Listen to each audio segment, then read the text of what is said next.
বিরিয়ানি কিভাবে মিশাতে হয় আমি চুলার উপর থেকে আপনাদেরকে দেখাবো। এই যে মাংসটা আমার রেডি হয়ে গেছে। এখানে নিলাম একটা খালি একটা পাতিল, আর এখানে হলো ভাত। এখন আমি একটু একটু করে ভাত দিয়ে নিচে বিছিয়ে দিব আর কি ভাতটা। তো দেখবেন আপনারা, এই যে একতলা দিয়ে দেওয়া হয়ে গেছে ভাত। যে মাংসটা দিয়ে দিলাম আমি উপর দিয়ে, আবারই দিয়ে দিব ভাত। হয়ে গেল আবারই ভাত দেওয়া 2 ধাপ। এখন আবার এই বাকি মাংসটা দিয়ে দিব। হয়ে গেল বাকি মাংসটা দেওয়া, দেখছেন। এখন বাকি যে ভাতটা আছে ভাতটা করে দিয়ে দিব। হয়ে গেল আমার বিরিয়ানি রান্না করা। কেমন হয়েছে অবশ্যই জানাবেন। আর যদি আমার ফেসবুক থেকে যদি দেখেন তাহলে আমার পেজটা ফলো করে দিবেন, আর ইউটিউব থেকে দেখলে আমার ইউটিউব চ্যানেলটা সাবস্ক্রাইব করে দিবেন।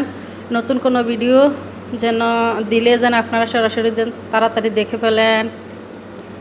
তো এখানে রেখে দিলাম। Bye bye. পুরো ভিডিওটা দেখার জন্য থ্যাংক ইউ।